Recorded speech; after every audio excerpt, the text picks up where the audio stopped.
all the games I used to play in my younger, wilder days. The game of clubs and tees had never crossed my mind. But after some discussion with my closest, dearest friends, I decided... Welcome into the Turn Fantasy Golf Podcast. As always, I'm AndrewPutters, and we have got a show in for you. No Joe Nicely tonight, but we did bring in another special somebody, and that is Rotoballer golf content creator here, my man Spencer Aguiar, Las Vegas, Nevada. Spencer, the batting man himself. How's it? I know you told me before we came on you've had a rough couple of weeks, but we're going to put that behind us and get back on track this week, right, Spence? Yeah, I mean, this is one of those things where in the golf world and in the betting world, like the road keeps going on and there's no break to this. And, it hasn't been the greatest couple weeks for me, but it's a long season and I always view things at the end of the year rather than a couple weeks span. So I'm excited to get going for the Rocket Mortgage this week. I think that, there's good bounce back opportunities for us. And thanks for having me on, Andrew. Yeah, no problem. So rotoballer.com, guys. We're getting the rest of the year. Was it $69.99, I believe?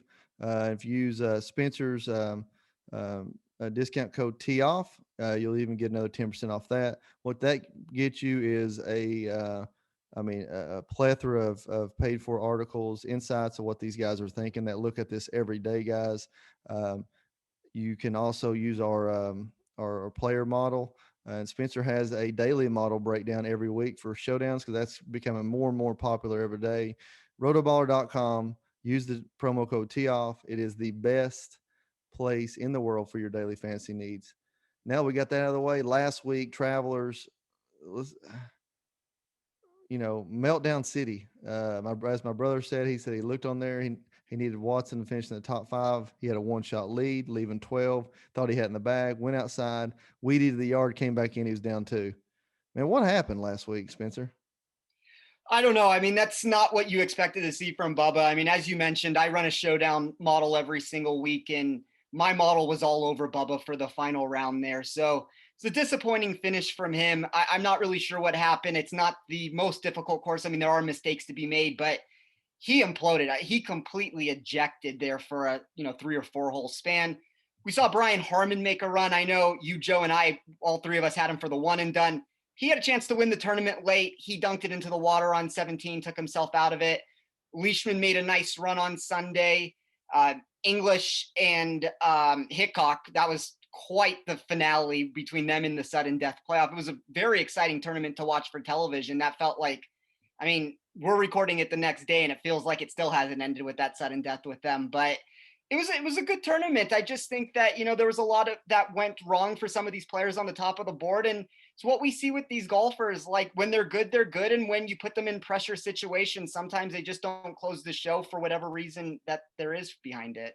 Yeah, it's funny to say for some reason Bubba has played well here for several years. He's won 3 times, I believe, going in this year. Been a few tournaments since really though he's been up there in control, and he actually talked about it after the round, talking about that golf is a game you just got to get out and play, and he started thinking about it, which is crazy to me because I've always thought we always knew that he was a little gonna have wire loose, but once ever he was in control of something, it seemed like there was nothing stopping him. Usually when he won, he dominated. It was just wild to see that. I mean, it was about 4 holes there. It was hard to watch. Really, really hard to watch. Bryson, very similar to Bryson the week before, actually. Yeah, and I heard on the coverage, like with what Bubba was saying, that if he's in contention coming down the stretch, he was going to put his foot on the gas to try to win it. And as you said, we've seen it from him in the past. He's won that tournament 3 times. He's found success there. And when he's in contention, you usually do get the best from him. But I don't know, just a 3 or 4 hole implosion from him. And that's all it really takes when you have a leaderboard like that, that's as compacted as it was. Like you had a given point of that tournament where, I mean, there was like 20 guys that could have won it. And a mistake here and a mistake there was very crucial. And unfortunately for Bubba, it just came at the wrong time. I agree. Yeah. It's sad. I love Bubba just from the standpoint of how honest he is and stuff like that, and very quickly dismissed. I mean, he's a 10-time winner out here, 2-time major champion winner. um, and loves golf a lot. Had no pedigree of golf at all growing up. His dad never did break 100. He said, watching him play, and the reason he hits left-handed is because he mirrored what his dad did right-handed. It's pretty wild to see. But Travelers, it seems like the Travelers is just a good tournament every year. I mean, it must be. I think it's those five. There's like 5 or 6 courses like that, like a Colonial, Travelers, Hilton Head, the 6,800 par 70s. They don't disappoint, do they? No, it does. I mean, like as you said, we saw Spieth beat Berger in a playoff out at the Travelers a couple years ago. Pretty good closing stretch of holes, and a lot can happen down the stretch there. You have some birdie holes. You have, like as I said, 17 is a hole that you can make a mistake on. A lot of guys were messing up that. Just a lot of opportunity for guys to make a run, and we see guys come off the pace in that tournament every single year. If you get hot down the stretch, you're capable of winning it. And it was I want to mention him just because he's my guy. I mean, Jason Day was a bit of a disappointing finish from him. You know, I will get more into him for this tournament this week. I don't love what I saw down the stretch. His back kind of fell apart on him. That's not what you want to see. Like that's kind of the negative of him. And Saturday, I texted somebody and I was like, it looks like he needs to be put down on the track. Like he couldn't even make it from hole to hole. And then on Sunday, he just never got anything going. So it'll be interesting to see what we get out of Day this week. I don't think it was the best finish. Like with most guys, you get a top 10 performance and you're like, all right, he's back. Like there may be something there, but it's all the negatives you come to expect with Day. Like he's in contention. The putter looked great. And then all of a sudden on the weekend, just everything fell apart on him, unfortunately. So that was a negative from my viewing experience from it, but good to see him back in contention nonetheless. Yeah, and it seems like there's always something with Day. I mean, the drama follows him. I mean, the passing out in the U.S. Open when he was one back. The ear. He have the inner ear thing going on another time. Yeah. The back stuff. Disney World's down the road. All those things. You never know what you're going to get. That's really sad too, because we obviously know his talent is pretty high level. Puts it fantastically. Actually, probably top 5 putter on tour, I would say, whenever he hits on. So anyway, yeah, I know he's your guy, and he's your kryptonite, Spencer. You just find a way to talk about him every week, find a way to like him every week. You talk yourself into it. It is what it is. I understand. One of these weeks, we're going to get a victory from him, and I'm not so sure I'll get back all the losses I've had over the last like 3.5 years. But slowly but surely, we'll get it back. There you go. So moving on this week, Rocket Mortgage Classic Detroit Golf Club. This tournament is in its third year, and it's 2019 inaugural. Was Nate Lashley, who just went off. I think he won by 6 shots over Doc Redmond. 2020, we had Bryson DeChambeau's breakout over Matt Wolff. In a great. It wasn't necessarily exciting to watch, but Bryson put on a show that week. Putted great, hit the driver great. Detroit Country Club, par 72. What you need to know here, folks, par 72, 7,370 yards.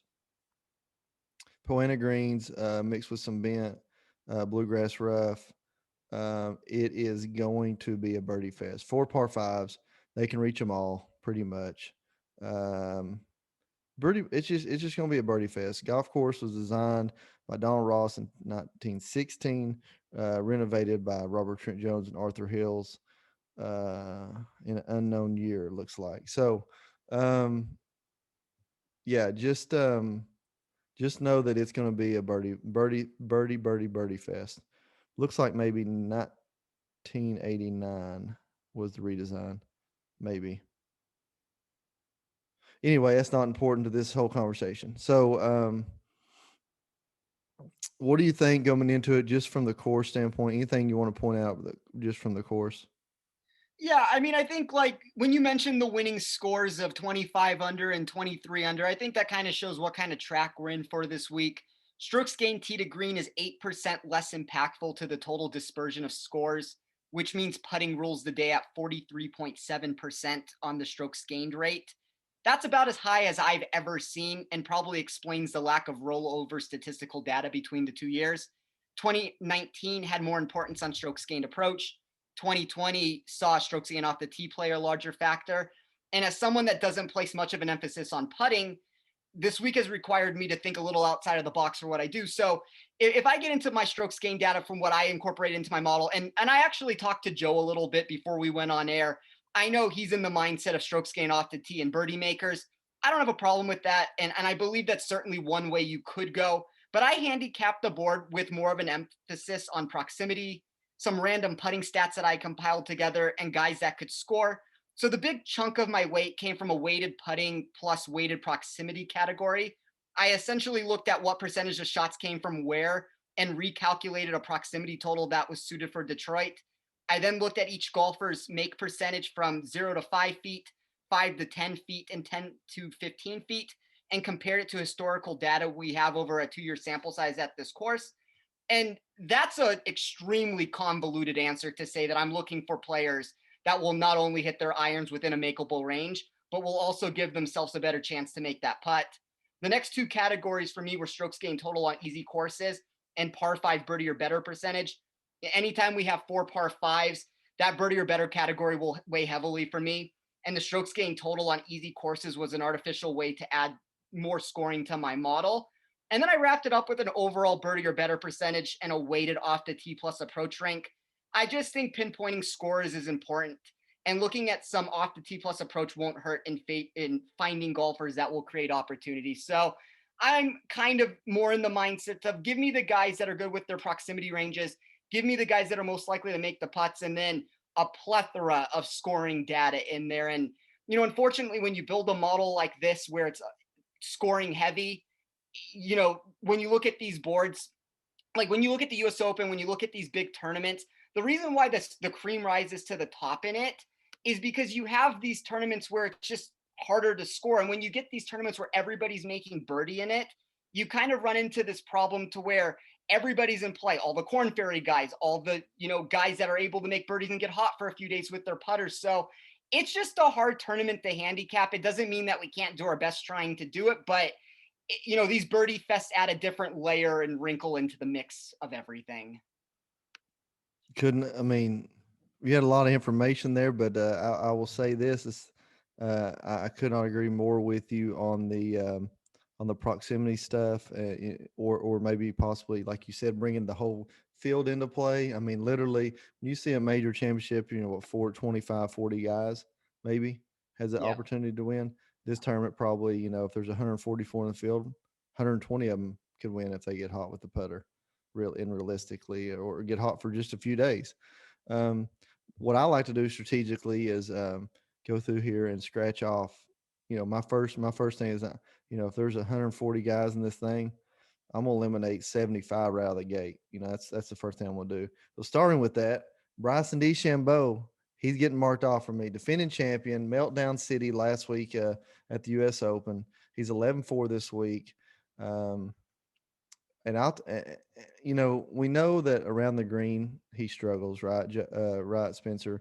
We know that the driver, his ball striking numbers are really inflated by how much strokes gained he gets off the tee, in my opinion. And he's still in the last 24 rounds, 22nd strokes gained putting. However, he's been working this last 2 weeks or last week and a half since the meltdown. He's going to have to be better around the green this week if he wants to. And I'm saying like 50 yards in, 40 yards in, 30 yards in. If he wants to repeat here as a winner, I don't think it happened. I mean, last year, I don't know if you remember this. I think he gained 11 strokes or something like that putting in this field, in this tournament, maybe 12, 11 something, I think, 11.6 maybe. Memory serves me correct. So you'll have to have a repeat performance for him to win this tournament again. I just don't see that happening. Yeah, I mean, when you look at his putting, I think anybody who wins tournaments in general, but specifically this tournament, you're going to have to get hot with the putter. Like we saw him and Wolf go crazy last year. That's just something that you're going to get into this tournament. I'm not so quick to write him off. He's the number one player in my model. From a statistical standpoint, the 5 categories that I weighted. So I have my weighted off the tee plus approach. He's 5th there. He's 1st in my weighted proximity and weighted putting. He's third on easy courses over his last 50. He's first in par 5 birdie or better percentage, overall birdie percentage. Those are things that it's just going to be difficult for me to mark him off. I know he's 20% owned. I know he's right now the second highest player in projection ownership. The thing is with it, it's a birdie fest.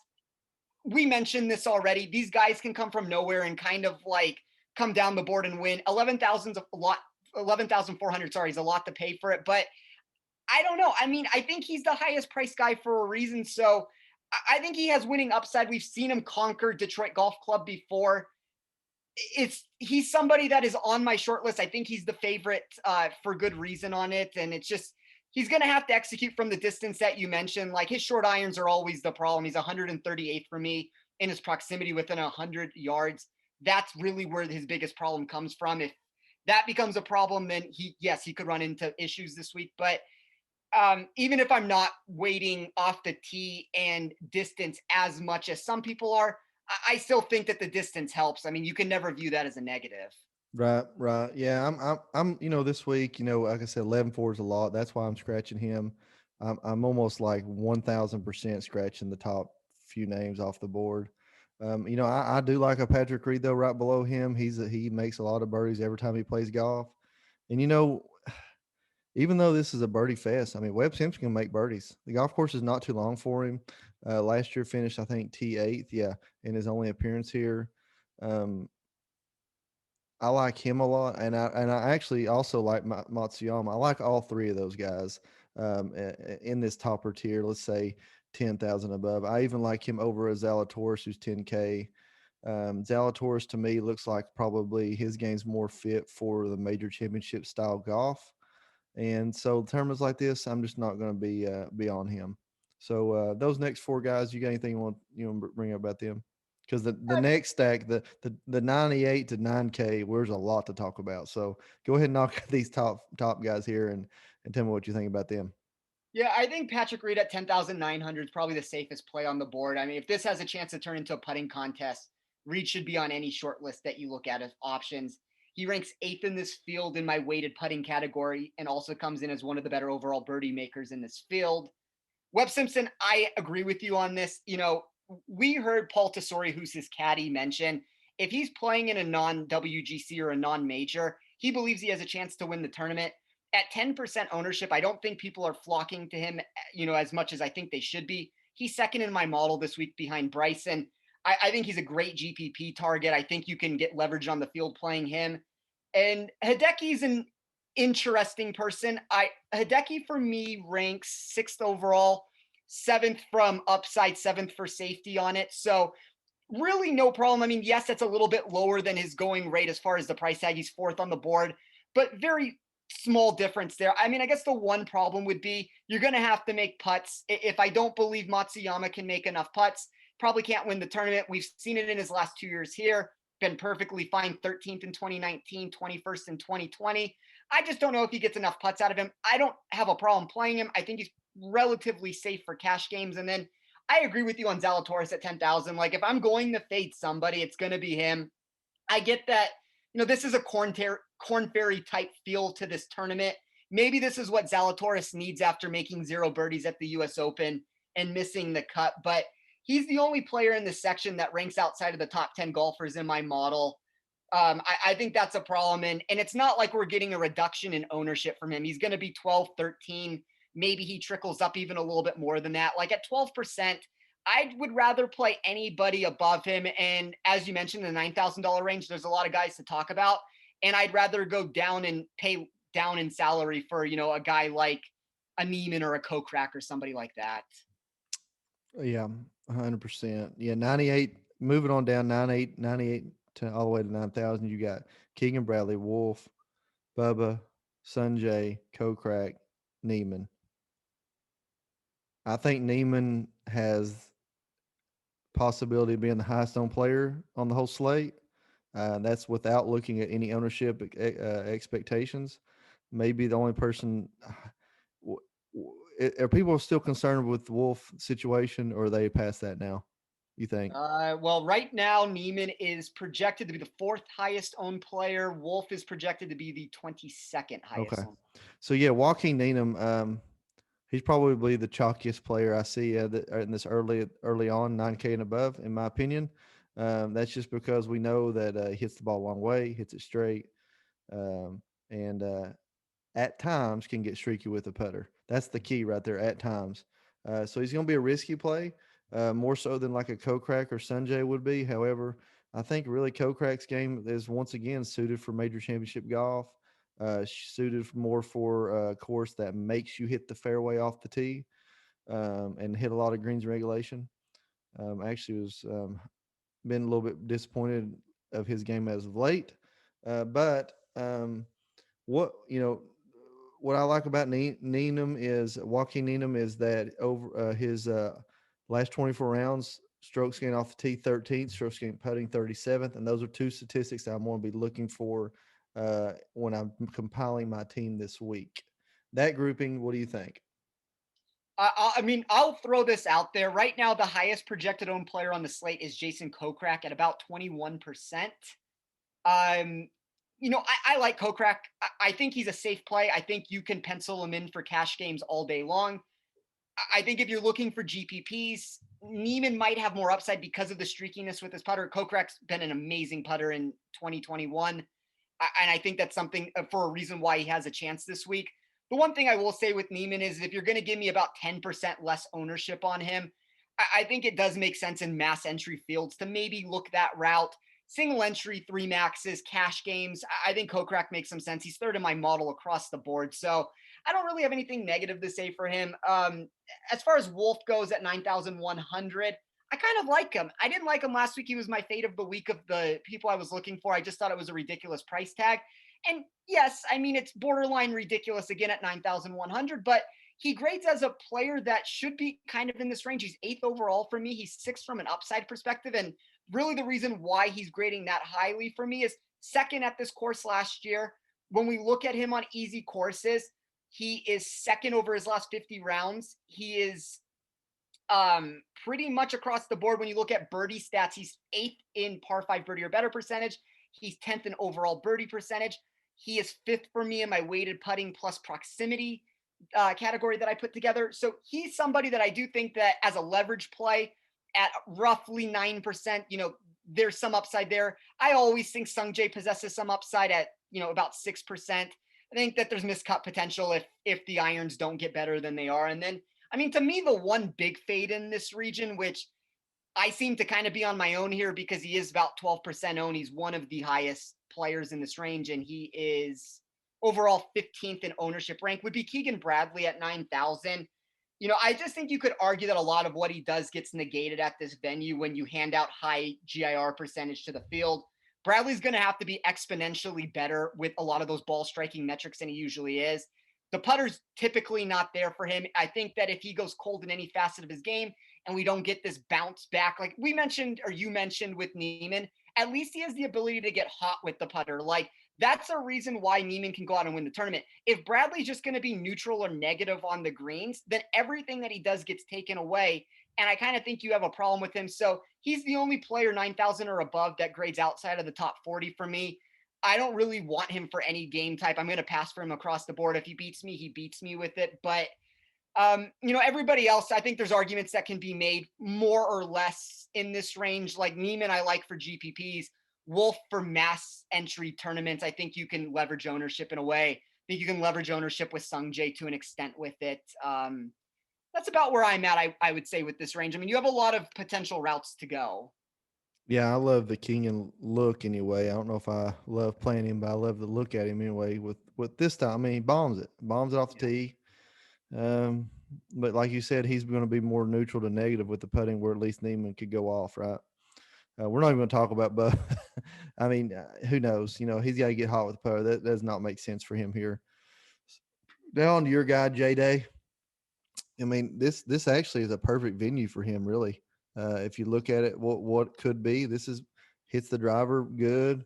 Putts good. Around the greens is great. Probably around the greens. He's probably the top three on tour around the greens.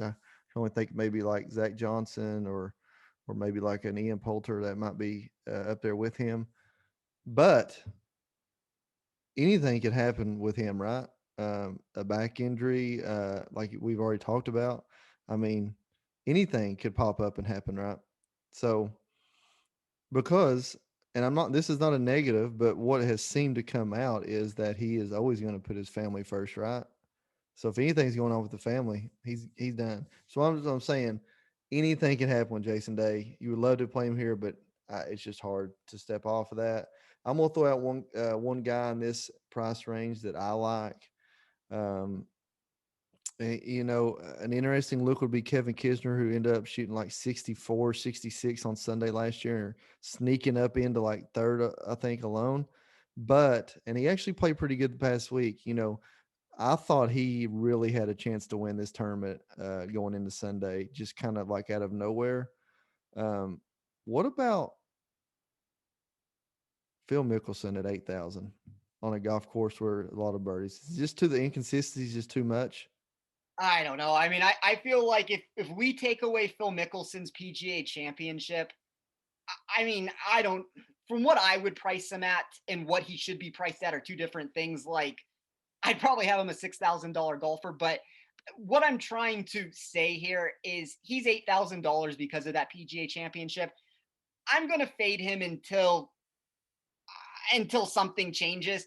And by something changing, that would be like his price tag falls to $6,000. Like, I just don't want anything to do with it.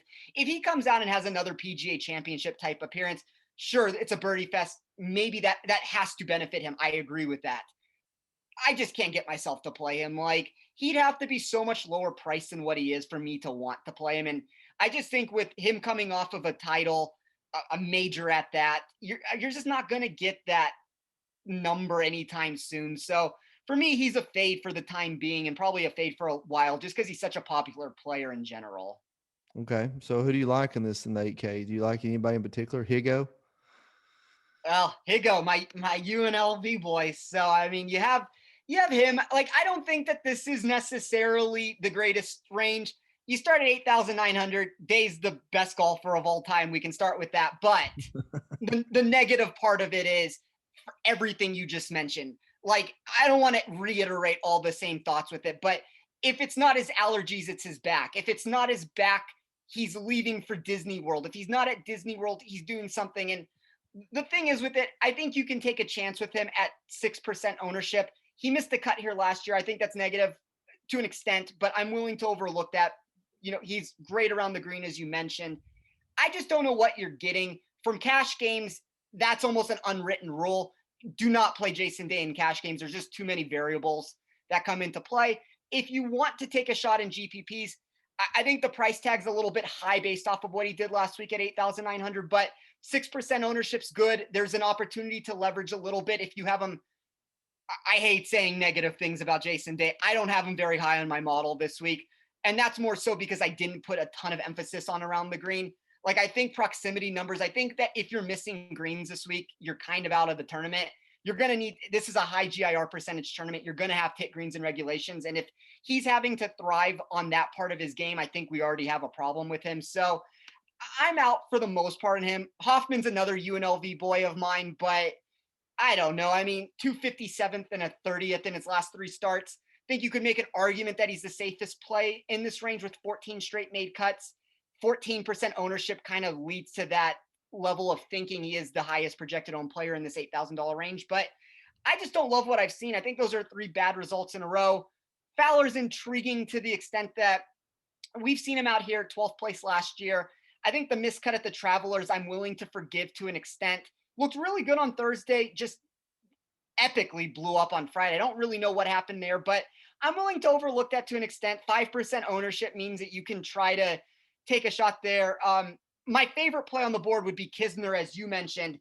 It's been an awful run for him leading up to the Travelers Championship, but a 5th place finish should put him solely back on the map for a venue that highlights his game. He ranks 8th in this field over his last 50 rounds on easy courses, and he's 9th in putting from 5 to 10 feet. You drop a little bit lower to the end. I don't mind Tringali. He's going to be popular himself, but 30th and a 5th here, I don't know if he has winning upside. I mean, he hasn't won a tournament, so you can make that argument. Griot, 10% ownership. He's in the top 15 in all iterations of how I ran my model. But Homa, if we want to throw another guy out, is in the top 15 in a lot of ways with it. But not my favorite range, not a ton of high upside options, but definitely some guys. I would say Kisner probably is the play if you made me pinpoint somebody in this range that I would go to him before anybody else. Gotcha. Yeah, I just want to see what you thought about Phil. I mean, the birdie fest, like I said, is what would help him out, But the same thing, he come out and shoot 62 on Thursday and never shoot under par another round, right? Well, here's So the thing you have going for you from that mindset, at least. Like, he's projected to be 4% owned. And at least then, if you're going to take some volatile golfer who may not do what you expect him to, and he may shoot a 62 and then he may shoot an 82 and miss the cut and do something wild like that, at least do it with a 4% golfer. So it makes more sense to fulfill for that reason. Like, ownership does lead some, you could go that route if you wanted to, but I don't know. For me, he's outside the top 70 in pretty much all ways I've run my model. Really not that much I like. Like, even when you look past his victory, miscut at the Charles Schwab, 62nd at the US Open, 61st at the Travelers, which I didn't know what I was getting from him from day to day. And there's just too many variables that I don't like. He could be in contention after Friday. And as you said, put up 280 somehow at this course, which you would expect nobody to do, and come dead last of the people that made the cut. So I'm off of him for that reason, but I understand where you're coming from with it. yeah, so moving on to 7,000 range. Pretty chalky player here at 7,900, Doc Redman, right? He's had two pretty good finishes here. Probably actually collaboratively, other than he's probably, if you look at finishes alone, he's probably second behind. Or no, he probably is. I think his average out is he's the best overall, but just a couple years. So, Doc Redman, and down through here, I'll just throw out a name. I'm not really ready to play him yet, but something Snedeker's been trending up. I don't know if you've paid attention to this. Not ready to play him yet. And this actually might be a decent place to play him. He gets hot, with the putter. This week, and also is Minnesota next week. That's a good one too for him. I think it's next week. So those are the 3M in this one. Keep an eye on Snedeker. You might want to be a GPP with him. He's trending up for sure. Moving on down through here, I think Ryan Armour's had pretty decent success here, but I can't ever do him or EVR for whatever reason. Still through the 7,000s before I hand it over to you. Love Chris Kirk on a golf course like this. He hasn't had the best recent history, but still love him. Always going to give Scott Stallings a little bit of a look on GPPs on a golf course that has 4 par 5s and where irons come into play. I don't necessarily love him, but always going to give him a look. Joe Dumel, or Joe Damon, excuse me. Joe Damon, any golf course where there's a lot of birdies being made, I'm also going to give him a look. I would love to play RCB here, but he's let me down so much. And that's how I'm going to round out my 7K range. So throwing those names out there, probably the two names I like the best is Doc Redman and Chris Kirk. What do you think, Spencer? Well, I'll start with this. It'll make it easy for the Eric Van Rooyen thing. I think he pulled out of the tournament. So not that you were going to play him anyway, but good to know that he's not in it, and you can pencil him off completely. But I don't know. For me, I'm not a Brendan Todd guy necessarily, but I love the way that he graded out on my model. He was in the top 25 all ways I ran my model. That's even from an upside perspective, which I don't typically see that in. It makes sense.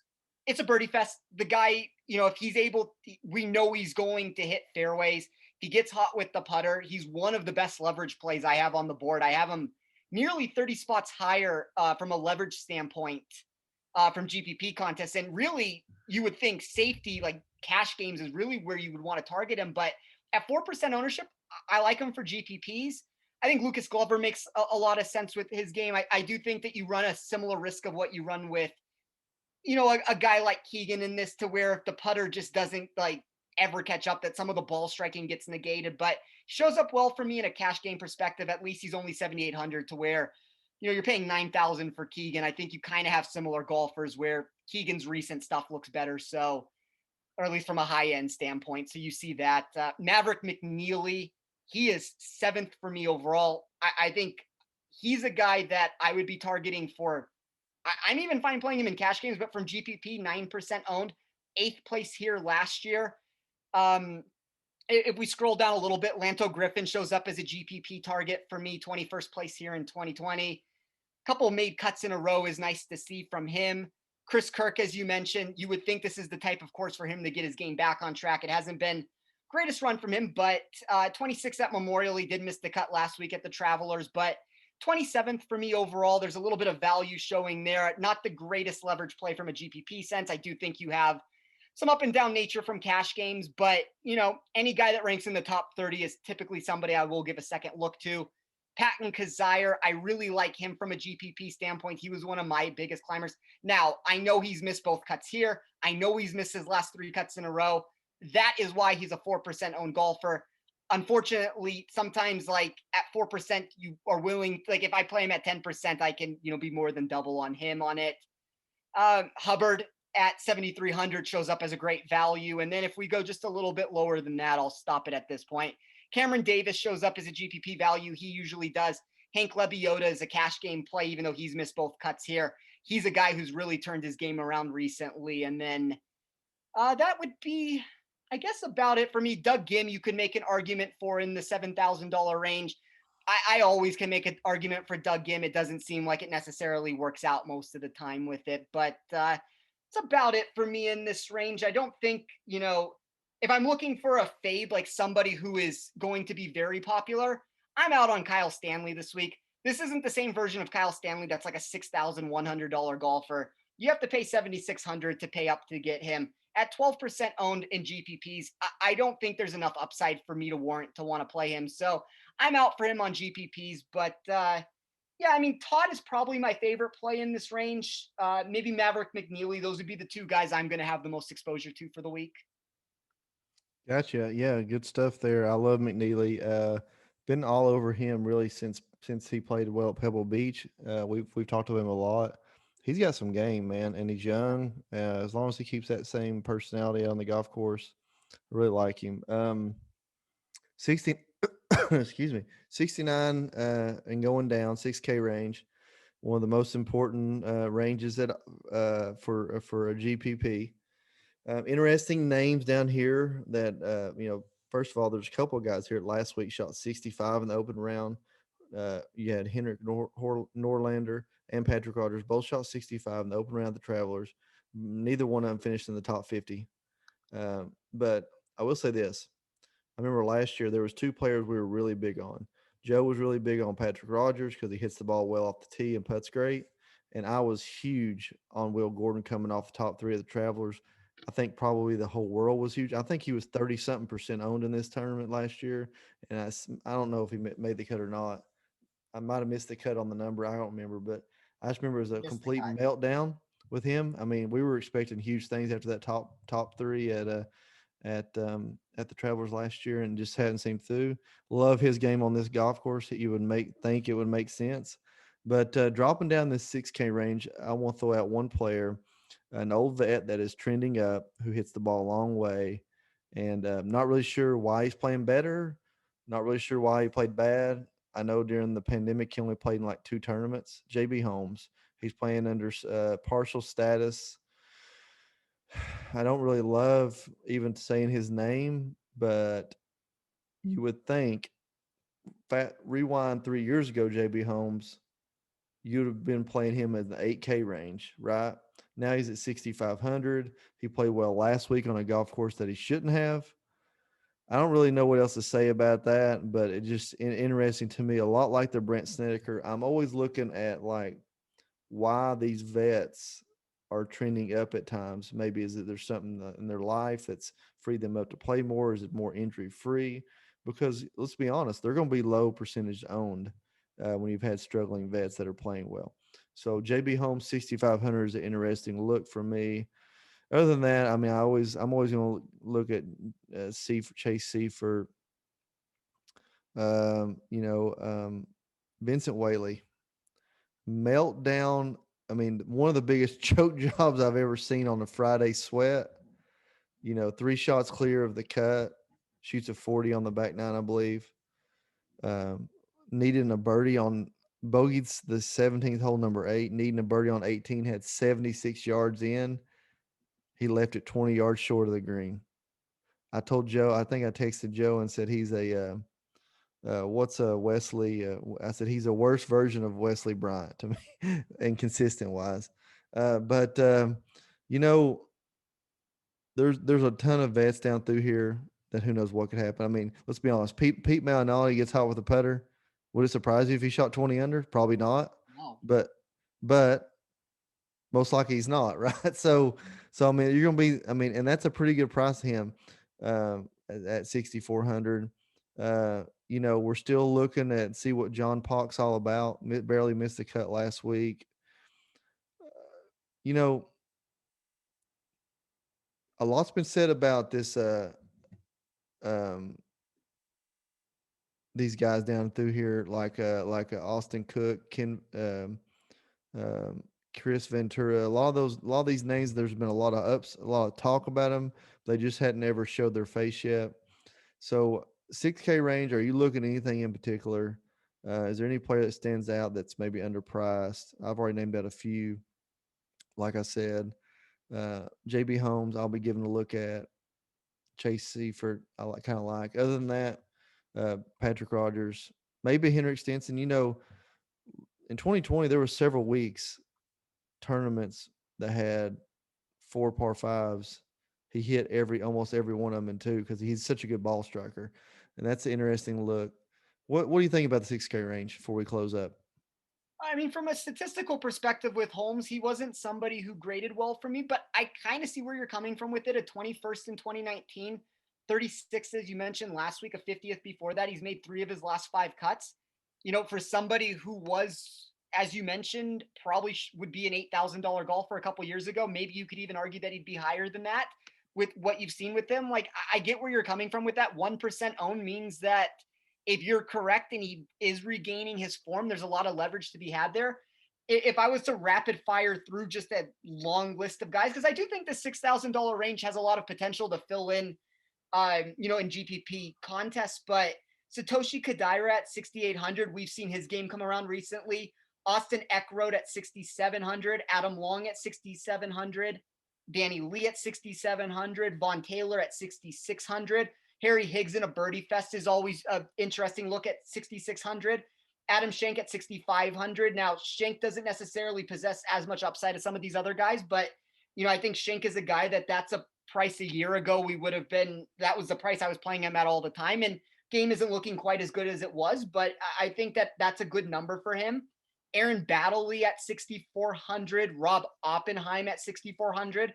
As you mentioned with Peter Malnati, I think 6,400 for a guy that can get hot with his putter. Like, yeah, he's probably not going to do it and shoot 20 under, but just the ability to be able to do that, I think that's a good price tag for somebody like that. I mean, maybe if you want to look at him as a first round leader when that comes out, that's an interesting look for him. And then probably the lowest I would go would be Ben Taylor at 6,100. Like, when I look at my model from a DFS perspective, the biggest outliers for me, Aaron Baddeley would be the biggest outlier. I have him 60 spots better in my model than DraftKings pricing.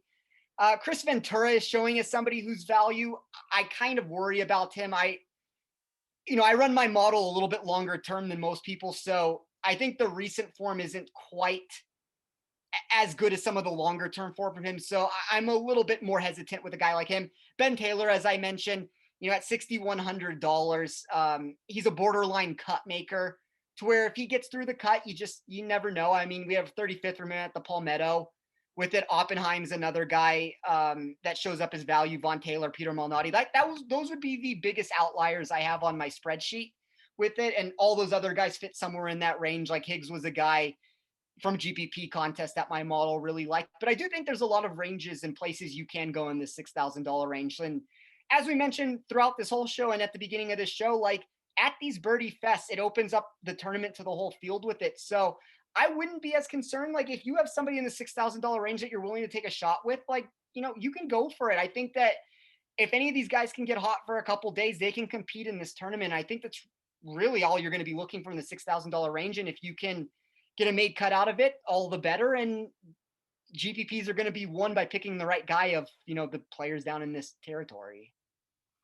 So in closing, then Spencer, what's a dart play? You got a dart board up there. You're throwing it out. You open up your drawer and you find a $1 chip left, and you're going to go down there and put it on one guy to win and get 200 to 1 odds. Where's your dart play? My highest guy would be. Well, this isn't quite a dart throw. If we're going to go a little bit not a dart throw, I think Maverick McNeely does have a chance to win this at 75 to 1. Yeah. If we go deeper than that, I mean, Doug Gim at 140, I do think he has the upside potential. Mark Hubbard at 125, that still doesn't quite reach the territory that you're asking for. But, I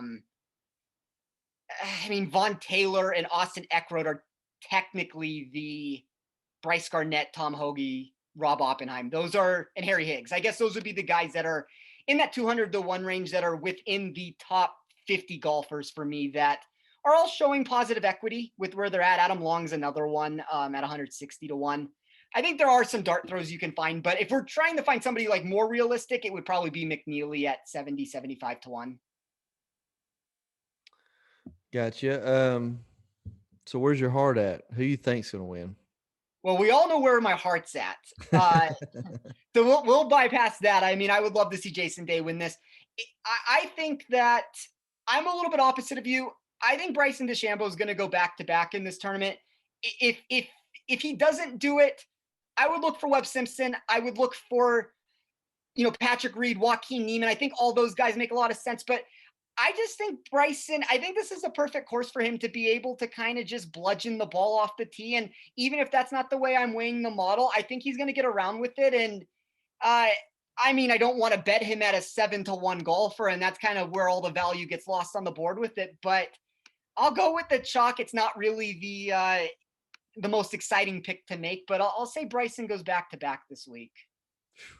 It's sickening to hear. I'm not gonna lie, sickening to hear. I'm probably gonna go a little different direction. Let's go with my dart play of the week's gonna lie with JB Holmes. I'm not saying he's gonna come out there and win, but I mean, guy used to make tons of birdies. He could shoot 62 on any golf course in America. He hits the ball a long way. He plays par fives great.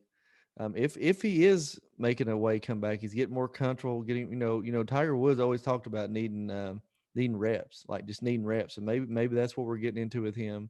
He's got a new caddy on the bag. Not saying that's not saying blaming anything on the past caddy, but JB Holmes is going to be an interesting dart play for me.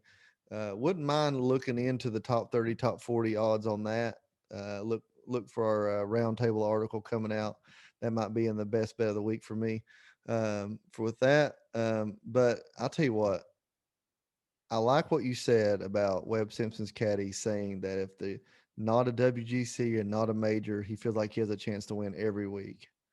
Yeah. And he's definitely a guy that I see goes out and plays every week with, golf while he's there. It looks important, but it obviously doesn't control his life. He's not he just goes out there and plays golf. I love that. I'm all in on Webb Simpson on my heart. So Webb Simpson heart, I'm going to say JB Holmes dart, and you're going DeChambeau's going to repeat. And you threw about 25 golfers there on the dart play. So let's narrow that down to one so we have someone to tile it up with. You said Maverick McNeely, right? We'll just leave it at that. That's a good one. Maverick McNeely, if we're going to go deeper than that, let me give you somebody deeper than that. I mean, because that's a guy that is still being bet in. It's kind of more of probably a chalky play, but 7,700 on a dart's pretty good. I'll give you a longer dart throw here. Let's go with Aaron Baddeley at 6,400. He's going to be less than 1% owned. He is the biggest differential in my model on DraftKings, and I mean, I think he's the biggest in ownership if you're trying to leverage ownership. So less than 1% owned. Baddeley grades inside the top 40 for me. He's another guy that can get hot with the putters. So we'll use him as my dart throw. Aaron Baddeley wins the 2021 Rocket Mortgage Classic with 81 putts. I like it, because he'll probably have to have 81 putts to win it. That's interesting. Yeah, man, Spencer, I appreciate you coming in on such short notice, man. You always have a great mind around the way that the statistics works in the game of golf. I love to hear it. Love to pick your brain from time to time, and we'll do it again, hopefully many times over, man. I appreciate you coming on. Thank you, rotoballer.com, for everything you do. Remember, if you're going to log in, use the promo code TOFF for Spencer. You'll get you an extra 10% off.